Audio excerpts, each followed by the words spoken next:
Ну, Аллаха тапшырдык. Приветствую вас, подписчики канала Татары Мира. Сегодня мы, в принципе, делаем наш первый стрим с Ильнаром Гарифуллиным, моим коллегой, Дустом моим, Ипташем. Сразу же немножко вводных по поводу нашего сегодняшнего стрима. Вот нам уже здесь пишут: «Хайрле сагаттагы, где эфир?» Спрашивает Марат Нурмухаметов. В общем, ребята, первый стрим. Могут быть немножко неполадки технические, то есть со связью. Как только есть какие-то проблемы, пишите именно в чат. Мы так будем знать и попробуем скорректироваться на месте. Вот. В общем, мы сегодня делаем стрим.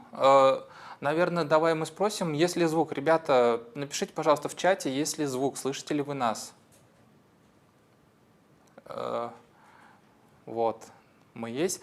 Чуть-чуть пониже сделай, пожалуйста, Эльнар. Там у нас что творится в чате? Какая жизнь кипит? Ага. Где эфир, спрашивают опять? Это тоже все, пока это было. Пока. В общем, мы делаем сегодня стрим. Почему, в принципе, проекту Татары Мира, можно сказать, уже Тан Йылдызы, салям барғызға да. Салям, Тан Йылдызы. Да. Немножко отвлекаюсь. В общем, практически год мы есть на YouTube, наш проект Татары Мира. Набрали почти 9 тысяч. Возобновляйся. Отсчет будет? Сразу? Да, пусть сразу пишут. Пошло. Все, ребята, немножко прервалась трансляция. Вернусь к нашей теме. Итак, просто кратко по тезисам. Да, Татары Мира хотим быть дискуссионной площадкой. Мы за конкуренцию идей, мы общаемся с активистами других народов. Нагайцы, сибирско-татарские татары, башкиры и ребята, которые любят Ермака. В общем, из-за того, что у нас такой острый дискуссионный градус, было несколько попыток заблокировать наш канал, забанить видео. Поэтому, ребята, не забывайте подписываться и ставить уведомления, потому что это помогает к нашему каналу. Например, когда мы переписываемся с администрацией YouTube, да, и нам очень важно, чтобы вы проявляли свою активность. Не стесняйтесь ставить лайки, если вы согласны с нашим видеоматериалом или не согласны. Пишите комментарии.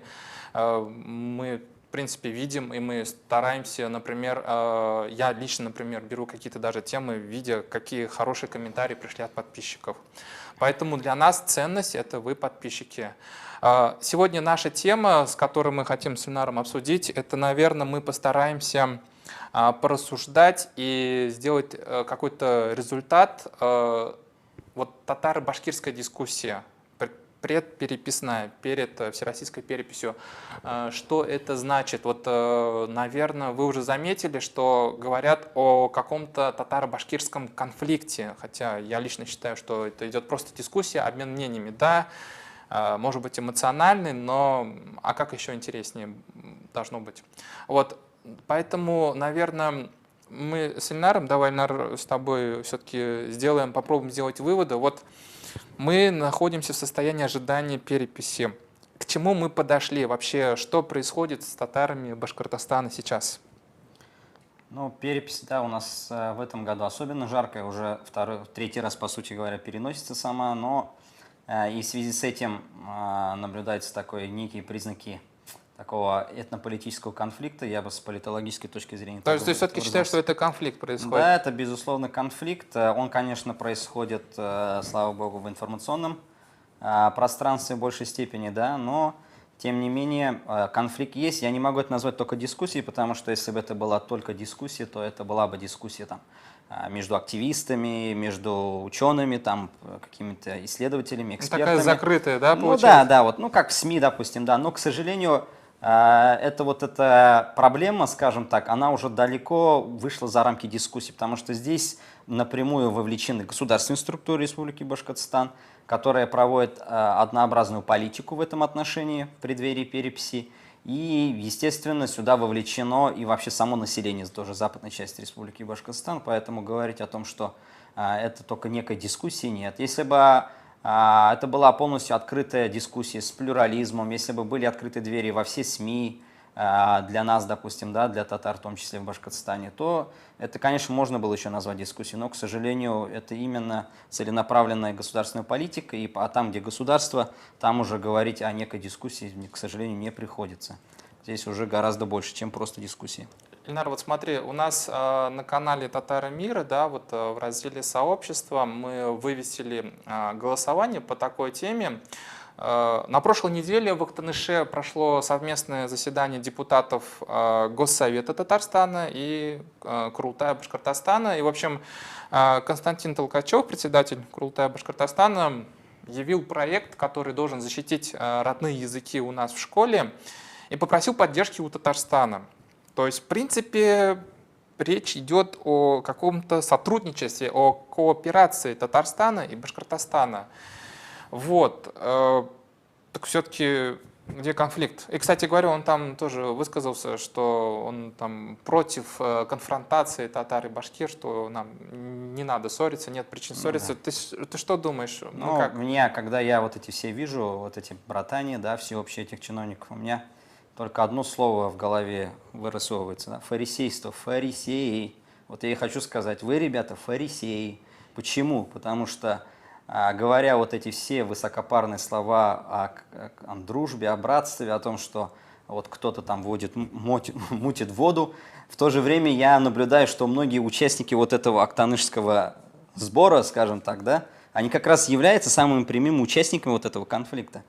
Ладно, там Константин Борисович, он время от времени так или иначе вовлекается в этот процесс, в татаро-башкирский, но последний переписной год, конечно, его не видно. Хотя раньше, допустим, он бывало писал тоже, подписывал некие гневные письма, допустим, если мне память не изменяет, в 2016 или 2017 году, когда было издано первый том «История татар-западного Приуралья», кто-то вот подсунул, как нам сказали наши источники, письмо Константину Борисовичу, и где он подписался под этим письмом, где он угрозами там говорил о том, что вот, пускай татарские историки не смеют писать историю Татар-Башкортостана, не смеют влезать в историю другого региона и так далее, и тому подобное. И там буквально там такие очень резкие были выражения.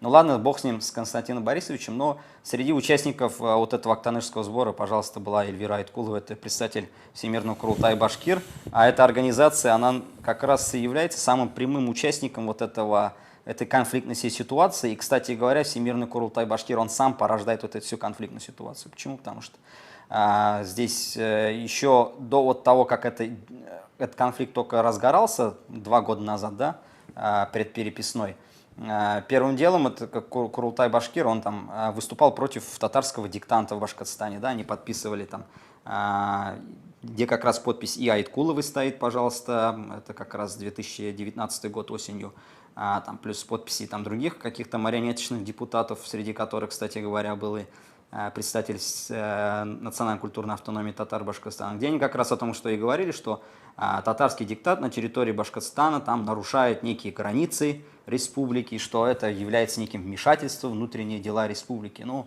мне, конечно, в то время было, с одной стороны, смешно и непонятно, да, как так диктант, вроде литературная акция, может как-то там становится какой-то политической акцией по тому же по нарушению неких границ административных. Это вообще было странно. Ну, потом в будущем, пожалуйста, все вот эти гастроли башкирских этномародеров, которых мы называем еще этномиссионерами, они тоже организованы под эгидой Всемирного Курултая Башкир. Все вот эти ряд активистов вот этого этномародерского движения, они являются штатными работниками Всемирного Курултая Башкир. Плюс, я же говорю, все мероприятия, все вот эта акция по внедрению северо-западного диалекта, так называемого северо-западного диалекта башкирского языка, это все проводится под эгидой Всемирного Курултая Башкир, и после этого вот эти все люди встречаются и там улыбаются под камерой, говорят, тут никаких проблем нет, это, по-моему, чистой воды фарисейство. Слушай, когда в Фейсбуке я рассказал, что вот у нас будет стрим, Ильнар, да, мне там сказали, что какой-то конфликт, что-то случилось в селе Темюняк. Тюменек. Тюменек, да, Тюменек. Простите, По-русски пожалуйста. Тюменяк. Да, Тюменяк, да, по Тюменскому району. Да, то, что, значит, было какое-то собрание краеведов, и туда пришли наши эти товарищи, в кавычках, да, Кто там? Альберт Исмаил, Рафиль Асылгужин, и Азат Ермулин. Ермулин, да. Башкирская Ну, братва. я сам не был на этом мероприятии, и, кстати говоря, объясню, почему я там не был. Я сам родом из Башкортостана, это все знают, уфимский татарин. И я, честно говоря, стараюсь вообще намеренно, кстати говоря, не посещать такие мероприятия по одной простой причине. Я знаю, что мое имя значится в списках табу, в том числе у республиканских властей, да, они очень нервно реагируют на мое появление, на появление наших коллег. И поэтому я на самом деле просто стараюсь не появляться на этих мероприятиях, чтобы не давать повод для тех же башкирских властей оказывать еще дополнительное давление на татарских активистов, да, чтобы там их опять не обвиняли в неком сотрудничестве, там, чуть ли не в коллаборационизме с Казанью и так далее и тому подобное. Да. То есть я стараюсь немножко отстраниться от этого. Все, что надо, я говорю на более таких узких встречах, я говорю через эфиры, ну, в общем, чтобы не подставлять организаторов вот этих мероприятий. Это, конечно, с одной стороны дико звучит, да, то, что мы, вот, граждане России, не можем посещать или нам затруднительно посещать такие общественно-политические мероприятия, или даже здесь чисто просветительские мероприятия, научные, но, тем не менее, сама вот политическая ситуация, к сожалению, к этому идет. Ну вот, несмотря на то, что я там не был, но по той информации, которую я располагаю, там были наши люди, наши активисты, я знаю, что вот эти 3 человека пришли на это мероприятие, их никто туда не звал, они там не зарегистрировались, это была конференция всероссийская. Первый день прошла в селе Муслиму, Муслимовского района Татарстана, второй день как раз в селе Тюменяк Тумазинского района. Как всероссийской конференции татарских краеведов, там, естественно, обсуждались вот эти все вопросы с научной точки зрения. Вот эти 3 там заявились. Альберт Исмаил, наш бывший татарский рокер. Бывший татарин. Да, бывший татарин, теперь уже профессиональный башкир, да. Ну, так бывает иногда, что ради карьеры сменишь не только национальность, много чего можно сменить. Прогнешься как следует. Да, и одежду сменишь, и национальность сменишь, и еще бог знает что. Не буду, как говорится, говорить, давать рекламу этим людям. Он там побеседовал с одним из наших активистов, Нурмухаметом Хусайном, а вот 2 других, Азат Ермулин и Рафиль Асылгужин, решили там немножечко, скажем так, устроить некую провокацию. Шоу было? Провокацию, да. Вот я специально заглянул перед нашим эфиром, понимая, что, скорее всего, возможно, такие вопросы будут, в Facebook, посмотрел их посты, посмотрел публикацию в сети, вот на Интертате вышла. Подожди, насколько я помню, Рафиль Асылгужин заявляет, типа, ребята, вы там с высоких этажей говорите, что должна быть дискуссия. Вот я пришел, типа, с дискуссией на это собрание, а меня там взяли, то ли забанили, то ли заблокировали. В общем, не дали вопрос задать, типа, дискуссия не удалась. И проклятые татаристы виноваты. Что известно по этому поводу? Ну, какая там дискуссия? Во-первых, когда люди приходят на такого рода мероприятия, да, на научные конференции, там, такие симпозиумы, они должны заранее, во-первых, регистрироваться. Ну, ладно, ты не зарегистрировался, ну, всякое, может быть, не успел, там, не захотел, еще всякое возможно. Ладно, ты пришел. В этом случае там есть возможность регистрации на месте, либо, если и так не удалось зарегистрироваться, ты приходишь в зал, где люди в это время выступают, есть выступающие, есть определенный регламент. Все вот эти люди прописаны, они должны выступить. Если остается время после этого, для незарегистрированных, да, по желанию самих организаторов может быть предоставлено время для их доклада, выступления. Этих ребят не было в списке докладчиков? Не было ни в списке докладчиков, они не были зарегистрированы. Это раз. Провокаторы. Второй вопрос. Они говорят, мы задавали вопросы. Пожалуйста, каждый человек имеет право задавать вопросы. Я сам тоже люблю задавать вопросы, но в таких мероприятиях тоже есть свой регламент. Допустим, человек выступил, сделал свой доклад, он остановился, и после этого могут быть вопросы. Либо вопросы бывают уже в конце окончания мероприятия, когда есть такой раздел, как прения. Эти люди перебивали выступающих каждый раз, задавали свои однообразные глупые вопросы, и они это называют обменом мнений, некой дискуссией. Ребята, так дискуссии не делаются. Так, я сейчас начинаю уже отказываться от своего заявления, что у нас дискуссия, у нас что-то похоже действительно конфликт из-за этих провокаторов. Вот, к сожалению, да, вот эти люди просто задавали одни и те же свои вопросы, причем, еще раз говорю, прерывая выступающих. Это вообще в нормальной конференции любой, хоть научный, хоть такой научно-общественного рода, да, как вот съезд краеведов, там так это вообще не принято. Человек выступил, ты ему можешь задать вопросы, пожалуйста. После этого всегда задается время и так далее. Человек ответил, ты один и тот же вопрос не будешь повторять каждую секунду. Когда люди занимаются этим, перебивают выступающих, когда задают одни и те же вопросы и пытаются выскочить там на сцену, это называется провокаторством. То есть люди пытаются просто грубым образом сорвать мероприятие. Поэтому, к сожалению, этого говорить о некой дискуссии мы не можем. Слушай, я, кстати, еще раз вспомяну, эти же ребята, за исключением Асылгужина, вот конкретно про Азата Ермулин, кстати говоря, Азат Ермулин это, если не ошибаюсь, начальник одного из отделов Башкирского республиканского архива. Как раз хотел спросить, кем они работают. Вот, Рафиль Асылгужин является научным сотрудником, если не ошибаюсь, Института стратегических исследований Академии наук Республики Башкортостан, отдел социокультурного моделирования. Вот, если ошибся немножко в названии, Поправьте Ильнара в комментариях, если да, он ошибся. если ошибся, да. Так вот, насчет Азата Ермулина, вот этот товарищ, он как раз тоже в 2017 году тоже также участвовал в такой же провокации, таким же образом, тогда, когда подобное мероприятие, научная конференция проходила в мечети Ихлас в городе Уфе. Они там тоже вместе с некими активистами Всемирного Курултая Башкир пришли, и то же самое во время мероприятия тоже там пытались выскочить на сцену, тогда, когда я, например, выступал, еще другие люди, и там тоже пытались перебить, то есть таким образом тоже сорвать мероприятие. То есть это у них уже в какую-то привычку вошло на самом деле. То есть люди могут приходить, люди могут задавать вопросы. Мы, кстати говоря, люди всегда открыты, татары открыты. Пожалуйста. Кстати говоря, я думаю, не исключаю того варианта, что если эти товарищи приедут в Казань, ты наверняка у них возьмешь интервью. Я думаю, не откажешься. Я готов. Я думаю, не откажешься. Конечно. Ильнар, перебью, да. То есть правильно ли у меня в голове сейчас складывается схема? Значит, вот есть Константин Толкачев, председатель Курултая Башкортостана, является собой, в принципе, персонализирует собой, в принципе, одну из ветвей власти Башкортостана. Говорит, что не нужны провокации, что татары и башкиры должны быть в мире, не должны ссориться. И тут прибегают ребята эти самые, которые на самом деле получают зарплату из бюджета Башкортостана. Ермолин получается вообще госслужащим, получается, да, то есть он на службе республики.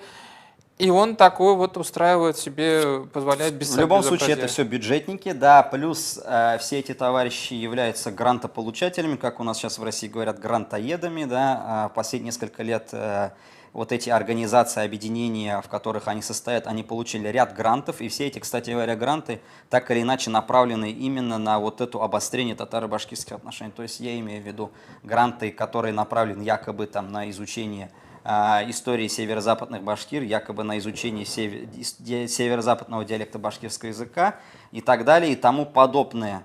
Вот. И самое главное, помимо этих товарищей, есть же там многие другие, которые на это мероприятие не пришли, но точно так же в этом процессе соучаствуют, и думаю, даже они, в отличие от этих вот провокаторов, они участвуют там на самых первых ролях. Эти те ребята, ладно, там только на подхвате. А вот самые главные люди, вот, пожалуйста, их научный руководитель, того же Асылгужина, ну, точнее, руководитель подразделения научного, где работает Асылгужин, это, допустим, Юлдаш Юсупов, да, как раз вот руководитель вот этого центра социокультурного моделирования при Институте стратегических исследований. Он напрямую участвует, один из идеологов вот этой башкиризации татар является. Там, пожалуйста, там есть еще другой его друг, это Азат Бердин.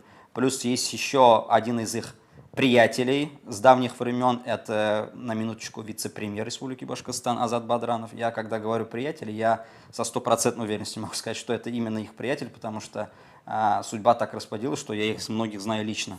Вот. Эти все ребята, они все между собой связаны, они друзья являются, да, и они как раз между собой как раз и проводят вот эту политику, и эти все люди, в том числе и Азат Бадранов, они высказывались в средствах массовой информации и высказывались отнюдь не дружелюбно. Поэтому, когда мы говорим, что какие-то провокаторы некие там, пытаются внести разлад, а вот есть научная дискуссия, нет, к сожалению, сейчас это все очень сильно смешано, и мне очень трудно понять, где здесь позиция башкирского руководства, где здесь позиция башкирского академического сообщества, то есть ученых, а где позиции там неких активистов, да, которые там могут выдвигать там любые вещи, выдвигать любые лозунги. Так, здесь все смешано, и я ничего не понял понять на самом деле. Ильнар, давай полностью не убивай мою веру, что мы все-таки можем как-то сообща что-то сделать. В принципе, хотя, знаешь что, вот я внимательно углубился в этот законопроект, который Толкачев предложил, да, его суть, я сейчас скажу, заключается в чем, значит, этнокультурно-образовательное учреждение, говоря проще, это такие специальные школы, где, типа, можно родные языки учить без проблем. Сейчас же какая есть проблема, скажем, школа, там есть родной язык, татарский язык, но близлежащий микрорайон, там живут русские, например, ну или русскоязычные татары, да, они тоже есть в нашей нации. Они приходят в эту школу и говорят, не хотим видеть родной язык татарский, хотим, чтобы был русский язык, им нужно сдавать ЕГЭ, и тем самым, в принципе, убивают вот этот вот татарский компонент национальный, да, татарский язык в этой школе. И вот, значит, Толкачев нам предлагает оградить такие школы, типа нету территориальной привязки. То есть, в принципе, там Чтобы можно... людей не по прописке брали туда. Да, в принципе, механизм интересный, правильный, но у меня есть претензии к этому механизму, к этому законопроекту. Во-первых, я не увидел никакой дискуссии или заинтересованности в этом законопроекте со стороны башкирских активистов. Там, кто там... Тимур Мухтаров, кто там, Руслан Габасов. Ребята, вам как этот законопроект нравится, не нравится, вы вообще в него верите, нету? Мне вот, я просто, у меня вот скоро будет выпуск топ-3 тем, да, я-то там как раз проект разбираю, я не увидел какого-то отклика, какой-то заинтересованности у башкирских общественников и активистов по этому законопроекту. Ну, Вы согласны с ним? Это первый момент. Я не видел, что вы согласны с ним. И второй момент.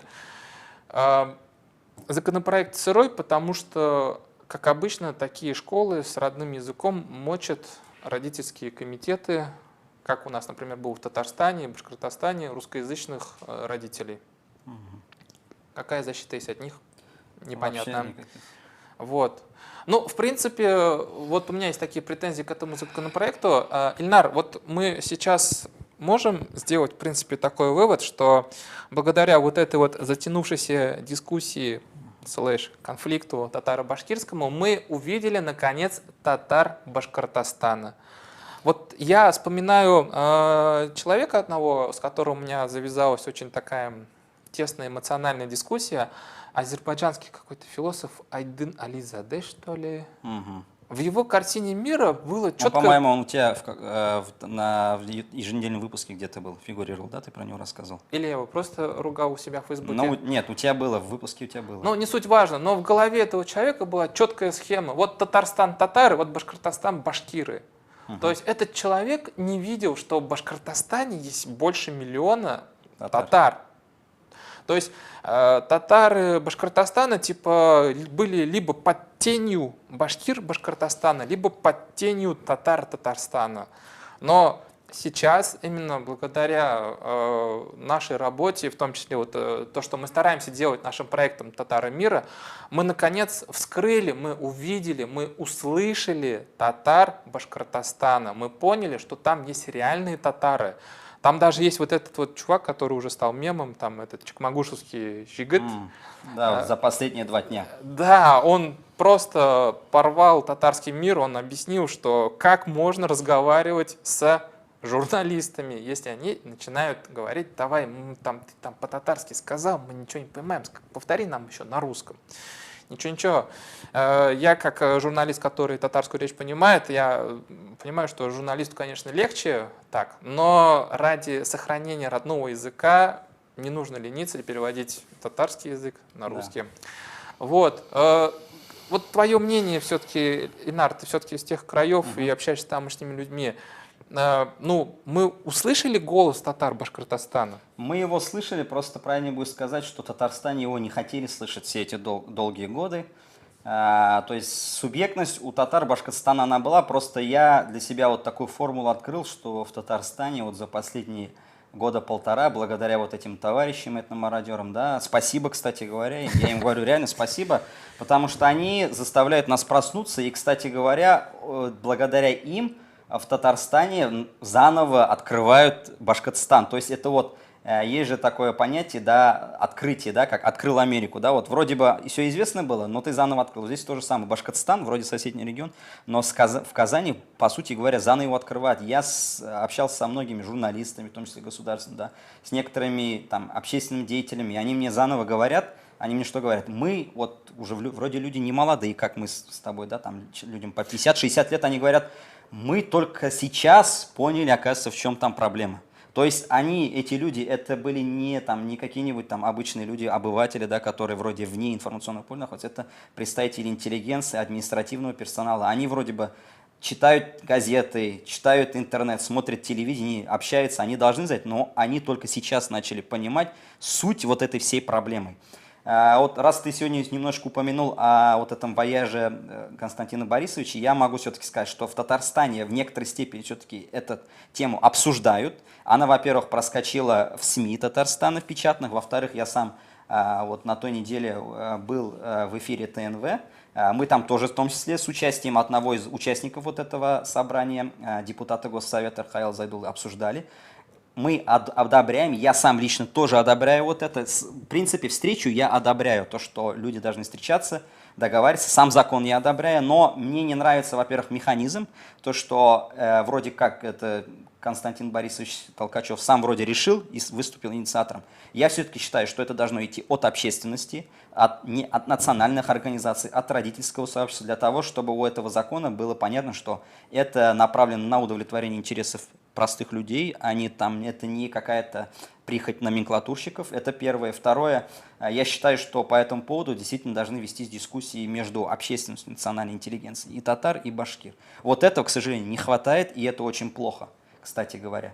В принципе, у меня все. А насчет Татарстана и Башкортостана, да, это есть такая вещь. Я же говорю, сейчас есть интернет, сейчас ничего скрыть невозможно. Раньше это можно было скрыть. Там было 2-3 газеты в Башкортостане. Их, как правило, власти Башкортостана пытались там закрыть, там не давали им выпускаться. И поэтому информация шла очень такая разрозненная. Но сейчас есть, слава богу, интернет, ничего нельзя закрыть. Все видно, все понятно. И все нормальные люди, в принципе, даже здесь, в Татарстане, я вот за последние годы вижу, те, которые люди очень инертно к этому вопросу относились, они не понимали нас, действительно, нас, вот, уфимских татар, они не понимали, они говорили, что вам не хватает, почему вы там дружно не живете. Они вот сейчас только начали понимать суть проблемы. Ну, самое главное, я, наверное, немного сделаю такое, скажем так, некий наш с тобой секрет расскажу, да, о том, как Ильнур несколько лет назад сам тоже не понимал вот всего сути этого проблемы, да. Он сам тоже говорил, да что там такое, вроде там никаких проблем нет. Да что там татары в Башкортостане, вы что недовольны такие? Да, это было Живите всего лишь... там в Башкортостане, не мешайте нам, казанским татарам. Да, и сам же говорили, что там могут дать вообще Башкортостан, Татарстану и так далее. То есть люди, вот это была позиция на самом деле, как раз того пресловутого казаноцентризма, о котором говорят некоторые наши друзья там в Уфе и так далее, да.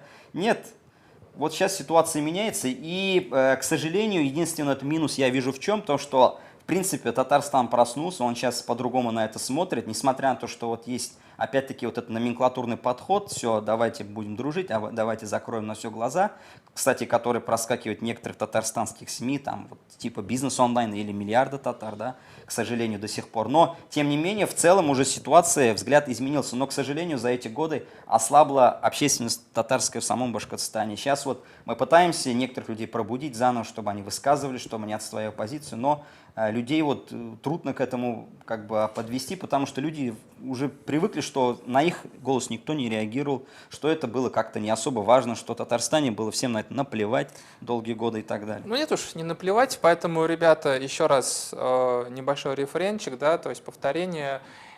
Подписывайтесь на наш канал, ставьте уведомления, это очень важно, чтобы защитить наш канал от набегов всяких там ногайско-башкирских, сибирско-татарских недовольных орд. Вот. Обмен мнениями, мы же никого не блокируем в наших комментариях, там иногда мне приходится читать только оскорбления в свой адрес. Да, и оскорбления, и угроз бывает даже еще. Да, ну ничего страшного, ребята анонимные, очень храбрые, очень смелые, но лично я, например, когда готовлю свои материалы, я стараюсь не противопоставлять один народ другому народу, то есть татары нагайцам не враги, но я имею полное право, как представитель моего народа, задать конкретный вопрос и возмутиться действиями конкретного активиста ногайского, сибирско-татарского, башкирского, ну и всяких там типа Холмогоровы, Прилепины и ермакофилы. Да, вот понимаете, вот я еще раз все-таки хотел бы упомянуть, я об этом всегда говорю. Проблема нынешней ситуации, она ведь дело не в том, что там кто-то что-то сказал в сети. На самом деле, я давно уже, как человек разумный, я стараюсь на это внимание не обращать. Мне тоже иногда присылают, вот смотри, там кто-то что-то написал, кто-то что-то сказал. Проблема же в том, что вот в эту накат, да, вот допустим, если брать Башкортостан конкретно, там вовлечены государственные органы Башкортостана. Если бы там Министерство культуры Башкортостана, Министерство образования, вот эти те же чиновники из правительства, да, аппарат главы Республики Башкортостан, если бы он не был вовлечен в этот процесс, если бы он не выступал на одной из этих сторон, а вот это были бы, допустим, пускай даже эти товарищи, которых я озвучил, да, Азат Ермулин, там, Юсуп, ну, научная дискуссия. Да, ну, пускай бы они что угодно говорили, я бы на это реагировал нормально, спокойно, я бы не стал таким ярым критиком вот этого процесса. Но, к сожалению, здесь государственные органы, вот эти полугосударственные общественные организации, вроде Всемирного Курултая Башкир, они напрямую топят за вот эту позицию, за то, чтобы башкиризовать татар Башкортостана, чтобы их переписать. И другой голос, голос татарской общественности, который выступает против этого, естественно, да, он абсолютно не слышен. Во-первых, на это не даются площадки ни на телевидении, не дается возможности проводить такие же аналогичные мероприятия. Я уж не говорю о том, что той же татарской общественности она не может рассчитывать на такую же финансовую помощь, допустим, в формате тех же грантов, для того, чтобы продвигать, собственно, татарскую идентичность, татарский язык Республики Башкортостан. Поэтому здесь проблема не в том, кто что считает, а здесь буквально проблема в справедливости, в законе, то, что нарушается закон. Потому что согласно Конституции и России, и Башкортостана мы знаем, что все народы имеют равные права. У нас нету такого, что, допустим, на определенной территории у одного народа больше прав, а у кого-то меньше. Все должно быть по справедливости, пропорциональной численности каждого народа. Ильнар, перебью, да, вот я для себя, как казанский татарин, сделал большое открытие. И башкирские активисты, там Руслан Габбасов, например, в Фейсбуке, да, там и другие ребята, и вот эти вот этномиссионеры ребята, да, они на полном серьезе заявляют, что Башкортостан – это их земля, там они хозяева, и валите-ка отсюда, вы казанские татары, вы Казань, чего вы сюда к нам лезете? Да. Блин, вообще-то я живу в России, да, я вот считаю, что я не совсем татарстанский татарин, я российский татарин, и для меня родина, что Уфа, что Москва, что Астрахань, Астрахань вообще там мои родственники есть. Мы там. самые главные граждане Российской Федерации. Да, как бы да, там ни было. и почему они вот так вот взяли, да, и вот, ну, хопа, Башкортостан, там карту взяли, как будто вырвали из карты России. Что это за такой национализм получается? Они нас обвиняют в национализме, сами в принципе, говорят, типа, валите обратно в свой Татарстан, типа, Башкортостан – это наше дело. Ну, ребята, если вы хотите что-то делать в Татарстане, тоже приезжайте, давайте, вон, пожалуйста, Рауфа Рахимова пытается спокойно экспансию делать в Казани. Мы открыто, никто ее не закрывает. Объясни, Инар, можно ли что-то сделать, чтобы все-таки и башкирские активисты, и ну, наверное, башкирские миссионеры уже с ними бесполезно. Это все, это уже клиника, да. А вот чтобы башкирским активистам тоже объяснить, что ну, мы в одном государстве живем. Если мы хотим дружить... Но дело не только в одном государстве. Ладно, пускай. Во-первых, ты здесь с точки зрения того, что мы граждане Российской Федерации, с этим полностью 100% согласен. И законы, они у нас, в принципе, на всей территории равны. Так или иначе, все граждане Российской Федерации на всей территории равны. Но самое главное, мы же здесь, вот с точки зрения вообще права, в праве, допустим, самое главное – это право отдельного индивида, отдельного гражданина. Так вот, если есть спор по поводу того, кто живет в Западном Башкортостане, какие этнокультурные, допустим, потребности у этих людей и так далее, мы все-таки, наверное, должны ориентироваться на них, да, правильно? То есть, если в Башкортостане живут татары в западной части, они разговаривают на татарском языке. Если у них есть потребность в том же, да, в том, чтобы, как вот эти считают вот эти всякие этномародеры, что тут Казань проникает там посредством своих семей, каких-то активистов, организаций, Ну, потому что население в этом нуждается. Извините меня, если бы в Западном Башкортостане там жили марийцы, то, наверное, естественно, мы бы в большом количестве, кстати, там марийцы живут, но в большом количестве, скажем. То, естественно, мы бы ждали, что там будет проникать Мариэл, потому что именно в Мариэл все-таки есть возможности для некого такого сохранения марийской культуры, для изучения, возможно, там, не знаю, марийской истории и так далее. Естественно, организации Республики Мариэл работали бы с этим населением. Но, учитывая, что западная часть Республики Башкортостан живут татары, у этих людей есть своя собственная потребность, да, в том, чтобы знать свой язык, знать свою культуру, в том, чтобы, в конце концов, их, если уже касаться таких более глобальных вещей, чтобы их налоги, которые они платят в бюджет Республики Башкортостан, тратились на их интересы, то, извините, то здесь уже никакие там возгласы того, что это наша земля, что вы здесь чужие, что вы здесь сюда не должны заходить, о чем-то говорить, это уже, к сожалению, вообще никакого отношения не имеет. Здесь живут татары, западная часть Республики Башкортостан. Даже откройте свои сфальсифицированные данные своих сфальсифицированных переписей, там все вы увидите. Поэтому говорить, что кто-то сюда-то проникает, нет. И самое главное, ведь на этих территориях, вот что самое главное, что нам иногда говорят там некоторые, даже не большинство башкирских ученых говорят, татары здесь не коренной народ, они здесь пришлые, какие-то там чуть ли не гастарбайтеры, да, которые сюда пришли на чужие башкирские земли. Нет, извините, ребята, здесь татары живут уже почти 1000 лет. Это была территория татарских государств в прошлом, в эпоху Средневековья. И наши предки здесь живут уже издавна. Поэтому и с точки зрения международного права, и с точки зрения элементарной справедливости, мы здесь не пришлые люди. Мы здесь коренной народ. И поэтому говорить о том, что мы не имеем здесь никаких прав, что мы должны сидеть тихо, ни о чем, ни насчет чего не выступать и так далее, нет. И самое главное, проблема вообще во взаимоотношениях между татарскими и башкирскими активистами, я сейчас не говорю про этих ангажированных всяких провокаторов, да, а конкретно про башкирскую и татарскую интеллигенцию. Проблема в том, что башкирская национальная интеллигенция, она практически не желает видеть в татарах Башкортостана некий субъект. Вот ты это правильно сказал, да, то есть татары башкирская проблема, в их глазах это проблема между Татарстаном и Башкортостаном. А что там между ними, да, в чем суть проблемы? Суть проблемы же татар, проживающих в Башкортостане? Мы постарались, и мы продолжим вытаскивать из тени татар Татарстана и башкир Башкортостана, татар Башкортостана.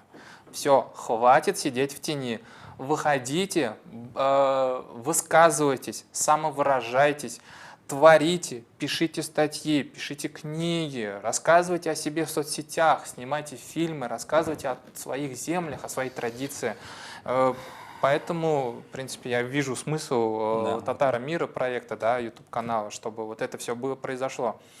Ну, нужно выходить. Наверное, потихонечку начнем закругляться, чтобы ребятам было потом удобнее нас смотреть в записи. Вопросов вы, конечно, накидали много.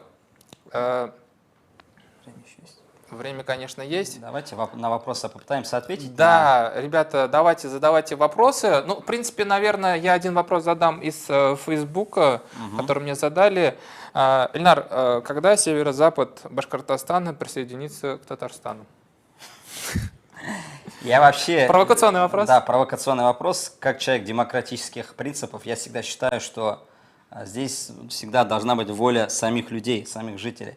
Здесь никто, ни я, ни ты, ни власти Башкортостана, ни власти Татарстана, ни там условно Иванов, Пупкин, Петров, Сидоров не имеет права здесь, скажем так, заставлять там кого-то, да, кому-то присоединяться. Сами граждане, когда решат что-либо, там, сделать референдум, поставить такой вопрос и так далее, тогда они этот вопрос сами должны решать. В конце концов, мы всегда же понимаем, что все должно в конечном итоге зависеть от самих людей. Что люди хотят, так и должно быть. Теперь, если говорить о моей личной, своей позиции, я должен, наверное, упомянуть от себя лично. Я, допустим, считаю, что, в принципе, присоединять северо-западный Башкортостан к Татарстану не обязательно. Здесь проблема, в первую очередь, в национальных правах татар, проживающих в Башкортостане. Если то, о чем говорят татарские организации уже почти 30 лет, о том, что татарскому языку должен быть возвращен статус государства на территории Республики Башкортостан, то, в принципе, никакой вся татаро-башкирская проблема, она исчезнет, и вопрос о том, что кто-то кому-то должен присоединиться, она тоже ликвидируется сама собой на самом деле. Поэтому, если этот вопрос будет решен, то, я думаю, и такие голоса о том, что давайте проведем референдум, он сам исчезнет самим собой. И, кстати говоря об этом референдуме, да, среди татар Башкортостана такие попытки были, да, были попытки в 90-е, 2000-е объявить референдум. Я знаю, это происходило не только со стороны татарских организаций Башкортостана, но со стороны простых жителей. Я, допустим, знаю, что были попытки среди таких инициативных групп организовать среди жителей Илишевского района, среди жителей, если не ошибаюсь, Янаульского района. Были в конце 90-х такие попытки, тогда, когда они говорили, давайте сделаем референдум, вот нам хорошо было бы присоединиться к Татарстану. Это, естественно, было вызвано не тем, что они вдруг там один раз проснулись и утром и решили вдруг, да, давайте-ка проведем референдум. Нет, они просто видели, что их национальные права не соблюдается, что их по национальному признаку унижают, что они здесь, по сути говоря, люди второго сорта только из-за своего татарского этнического происхождения в Башкортостане. И они видели путь, единственный выход в том, чтобы присоединиться к Татарстану. С точки зрения, кстати говоря, российских законов, здесь ничего незаконного нет, потому что мы находимся внутри одного государства Российской Федерации, здесь поэтому говорить о том, что это некие там нарушения границ, каких-то там, это какой-то сепаратизм там или еще бог знает что, нет. Это обычное такое могло быть, подчеркну, некое такое уточнение границ. Вот сейчас в России тоже так происходит, когда границы между регионами уточняются, какие-то субъекты присоединяются, какие-то районы отделяются.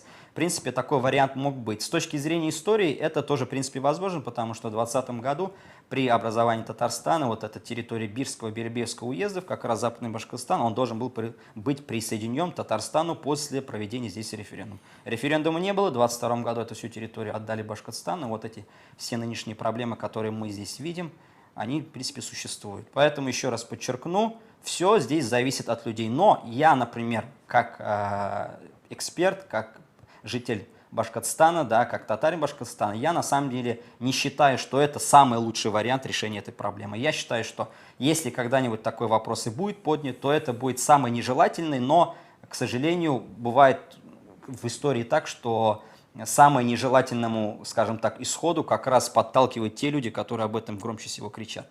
То есть мы об этом, татары Башкортостана, об этом не говорим, но наши враги, к сожалению, об этом постоянно кричат, что тут Татарстан хочет оттяпать башкирские земли. Но, ребята, вы получите в конечном итоге эффект Барбары Стрейзанд, да, будете сами кричать и в итоге, видимо, добьетесь этого. У нас тут вот немножко подправляет, вот Рамзан Кадыров как-то смог немножко перекроить границы между Чечней и Ингушетией. Ну ладно, будем ждать, наверное, такого же Рамзана Кадырова, который появится на землях либо Татарстана, либо Северо-Запада. Ну, нам на самом деле Рамзана Кадырова не нужны по той простой причине, что это все-таки такой авторитарный такой, да, стиль управления, когда есть надо один быть хозяин. аккуратен, потом начнешь, потом будешь перед ним извинения Нет, просить. Здесь ничего такого нет, это просто нормальный политологический термин, да, то есть тогда, когда есть как бы один авторитет, который как бы от имени группы людей как бы, ну, отстаивает их интересы. Мы все-таки, как люди таких более традиционных демократических взглядов, считаем, что здесь должны преобладать групповые интересы. Вот что захотят сами люди, сами жители, так и должно быть в конечном итоге. Я как казанский татарин скажу, что решать, в каком регионе быть, это жителям северо-запада Башкортостана, им самим. Да, северо-запада и запада Башкортостана. Почему? Потому что я подчеркну. Потому что у нас очень часто наши оппоненты там говорят северо-запад, северо-запад, и почему-то ограничивают эту региональную территорию. На самом деле, вот эта группа людей, да, татары Башкортостана, живут не только на северо-западе, и в западной, и в юго-западной части республики. Слушай, если мы, ну, так просто представим, да, там, параллельная реальность, если мы все-таки северо-запад Башкортостана присоединим к Татарстану, а что делать с Уфой? Ну, с Уфой это уж проблемы. Вообще, изначально, я говорю же, по первоначальному варианту образования Татарстана Уфа должна была быть присоединена к Татарстану изначально, да. И, кстати говоря, какая была бы в итоге столица, это тоже неизвестно еще. Ну, там Стерлитамак, Тимясово, там что-то перебирали. Да, нет, ну, Стерлитамак, Тимясово, это понятно. Сначала Тимясово была столицей Башкортостана, потом Стерлитамак отдали в 2020 году Башкирии, там же других городов не было там. Но, тем не менее, Уфа все-таки изначально была в проекте. Потом в декрете об образовании Татарстана Уфимского уезда уже не было вместе с Уфой, но был Бирский и Белебеевский уезд фигурировал. Поэтому с Уфой, я думаю, тоже, в принципе, сами люди должны, еще раз говорю, решать. Но, тем не менее, как бы там ни было, в настоящее время самое важное имеет значение не территории, а люди, людской ресурс. То есть это на сегодняшний день является вообще в мире самым главным, скажем, самым главным сокровищем. Не то, у кого сколько нефти, сколько газа, полезных ископаемых, а то, сколько у людей, сколько у каждого государства людей и какого, скажем так, гражданского, человеческого качества вот это население обладает, то есть какое у него там высшее образование, какими навыками владеет, какой экономикой занимается. В конце концов, в Японии нет ничего абсолютно, да, голые скалы и земля, но, как мы видим, это одна из самых развитых государств в мире.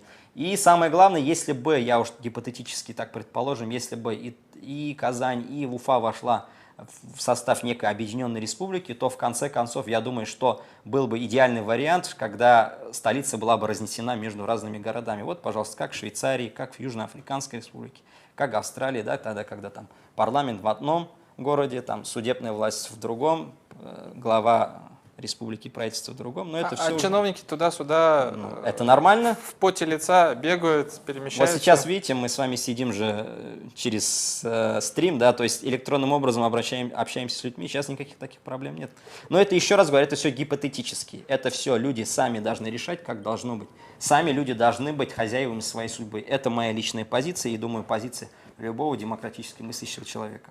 В общем, уважаемые зрители и подписчики канала «Татары мира», потихонечку закругляемся. Ну, давайте я быстренько отвечу на некоторые вопросы. Давай, вот, люди писали, да, чтобы ага. они не обиделись и так далее. далее. А то я уже собрался уходить, ну, казанский татарин. Так, вот первый вопрос от некого Хасанова. Что неправильно в татарской исторической науке, где историки пишут сотни килограммов книг о разницах разных этнотерриториальных групп, а объединяющих трудов незаметно? Да, к сожалению, по этому поводу мы тоже часто обсуждали. Была такая проблема, знаете, скорее не в том, что нету таких книг, а в том, что вот эти ученые, они неправильно объяснили людям вообще вот эти книги, скажем так, вот эти о разных этнотерриториальных группах татар. То есть, грубо говоря, не объяснили, что сибирские татары, мишари, астраханские татары, казанские татары, ну и крымские в том числе, да, в какой-то мере, то это просто некие такие субдиалектные группы, да, там, субрегиональные группы, у некоторых из которых есть свои диалекты,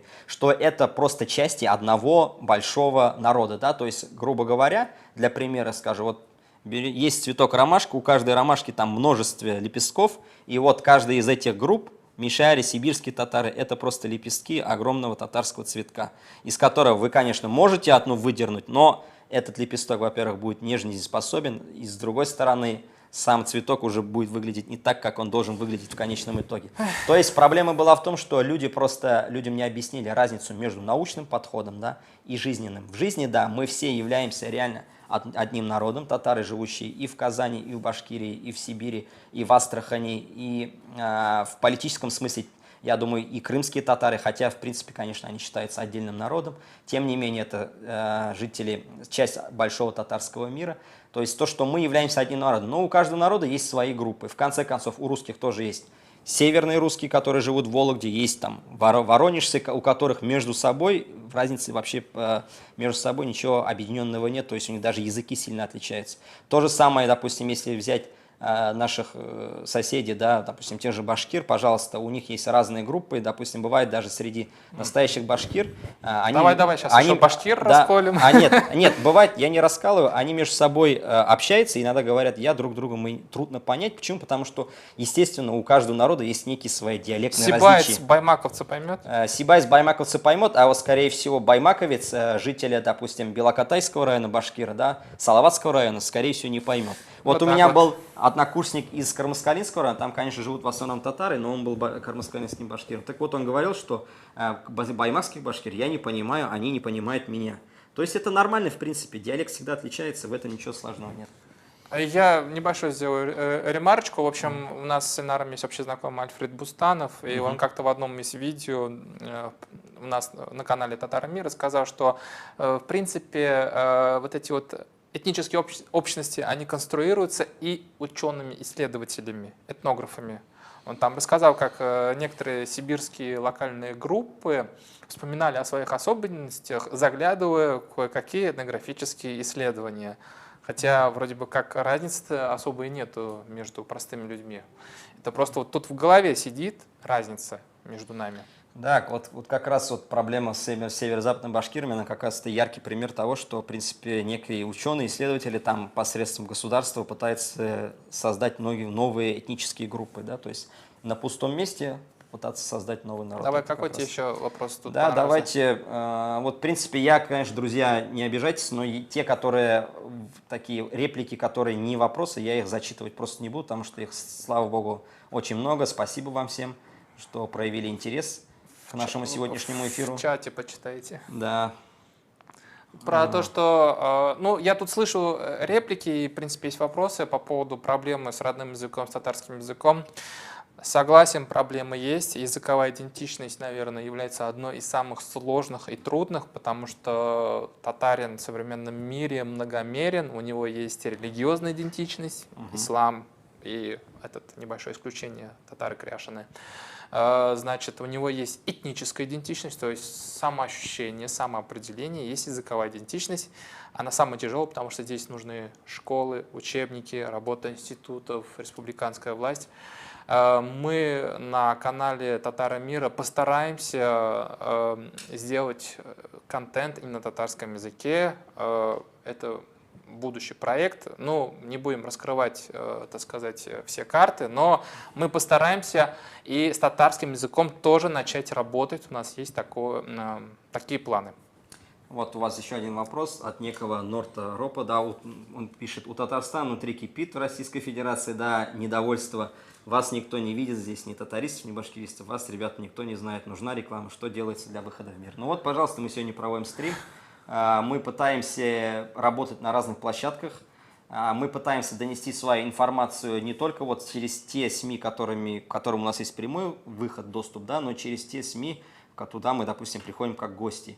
Плюс мы пытаемся донести свою позицию и до государственных органов, и поэтому вот одним из результатов вот этого я вижу то, что вот к этому нынешней вот это переписной проблеме уже начали обращать внимание и в Москве в том числе. Почему? Потому что, к сожалению, вот эта ненормальная, скажем так, ситуация, да, с правами Татар-Башкортостана, вот с этим татаро-башкирским конфликтом, она уже грозит тем, что она может вызвать некий такую политическую турбулентность в Башкортостане. Поэтому, когда говорим, что мы не работаем, мы стараемся работать, но понятно, что наши силы ограничены, но все, что можем, мы делаем. Если мы что-то не делаем, но могли бы сделать, мы всегда ждем от вас неких советов, наставлений и, самое главное, помощи. Вот вы сегодня смотрите наш стрим, можете, пожалуйста, распространить это. Самые полезные, ребята, подписывайтесь на наш канал, ставьте уведомления.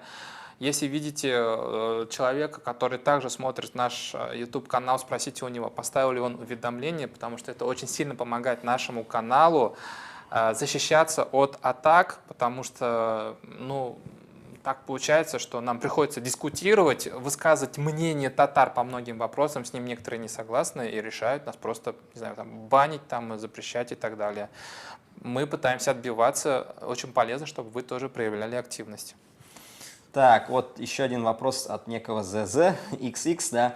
Почему не проводят такие конференции научные ученые, конференции научные, запятая, видимо, забыли поставить, ученые татарские, башкирские, с арбитражем российских ученых?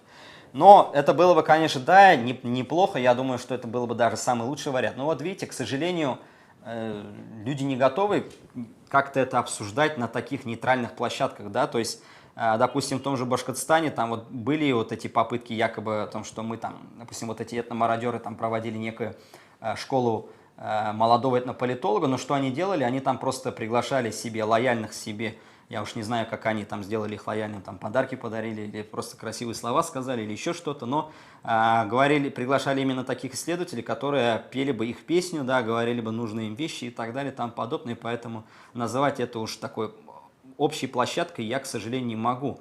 Но, надеюсь, в будущем когда-нибудь мы сможем это обсуждать именно в порядке такой научной полемики, без использования административного ресурса. Но еще раз говорю, проблема не в том, что мы здесь не можем обсудить за общим столом эти проблемы. Проблема в том, что на стороне вот этих людей, башкирских этномародеров, которые хотят уничтожить татарскую идентичность, татарский язык в Башкортостане, на них работает административный ресурс властей Республики Башкортостан. Если бы этого не было, то никаких проблем ни в встречах, ни в дискуссиях не возникало бы на самом деле. Но я надеюсь, что такие вещи у нас еще в будущем будут. Ну, в принципе, все-таки, наверное, Ильнар, нам нужно закругляться. Ну, давай потому что- все-таки ответим до Давай конца. еще один вопрос. Вот. Да, вот, ну, быстренько, да, Уфа раньше был татарский город, да, в какой-то мере, учитывая, что оно входило в состав татарских государств. И, кстати говоря, до революции население Уфы это было в основном русское и татарское. Там башкиры или других народов не было. Так, у меня в планах, ребята, съездить еще раз в Уфу. Я уже весной был в Уфу, и в ближайшее время тоже хочу съездить в Уфу, и хочу раскрыть именно татарскую идентичность города, татарское пространство Уфы. Мне это очень интересно. Я когда был в Уфе, у меня, конечно, сердце крови обливалось. Что там наделали ваши строители городские? Кошмар Да, какой-то. это ужас, конечно. Вот от Тимура Османова: сделайте выпуск про историю нижегородских татар. Большой вопрос. До Второй мировой войны там в районах татар подавляющее большинство было. Почему они не смогли самоопределиться, стать анклавом Татарстана?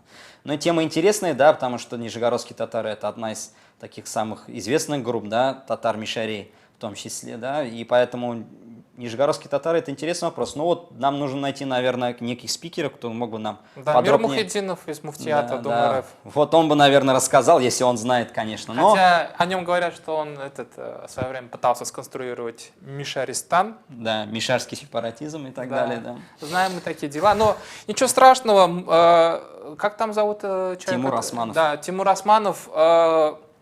Понятная задача поставлена. Я постараюсь в ближайшее время найти какое-нибудь интересное событие, осветить жизнь нижегородских татар.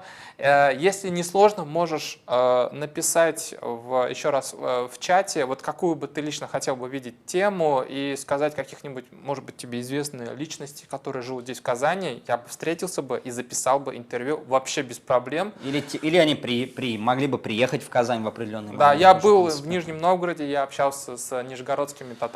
Респект вам и уважуха. Очень интересное татарское сообщество. Не хотелось бы вас потерять из-за ассимиляции. Вот вопрос, вот еще у Османа, почему они не смогли самоопределиться, стать анклавом Татарстана? Но, к сожалению, вот эти все, вот это правобережье Волги, да, вот эти районы проживания татар-мишари, они все анклавные территории, и там, в принципе, нет общей границы с Татарстаном, да, общей такой территориальной, этнотерриториальной, поэтому, я думаю, присоединить их к Татарстану, в принципе, невозможно было. Вот у наших соседей, у башкир был такой опыт, когда существовали анклавы, те же Аргаяшские, и Кунашакский район, нынешней Челябинской области, но они просуществовали недолго, там максимум 10 лет, то есть их рано или поздно присоединили к другому региону. Поэтому здесь в таких случаях, уж когда вот анклавные территории есть с преобладанием одного этноса, здесь единственный выход – это организовывать национально-культурные автономии и таким образом отстаивать свои национальные интересы. Хотя, конечно, идея об анклавах, она достаточно интересна. Все, Ильнар, мы уже почти час разговариваем. Да. Ребята, которые не смогли нас посмотреть в прямом эфире, можете посмотреть в записи, это без проблем. Мы специально в описании разобьем нашу беседу на тематические кусочки, чтобы вам было удобнее ориентироваться. Еще раз скажу, вот я как соавтор проекта, как автор топ-3 важных тем для татар мира, считаю важной задачей это вывести татар Башкортостана из-под тени татар Татарстана и башкир Башкортостана. Это самодостаточное, очень интересное, очень важное этнополитическое сообщество большой татарской нации. Мы вас ждем и мы вас любим. Все. Всем спасибо, всем пока. До свидания.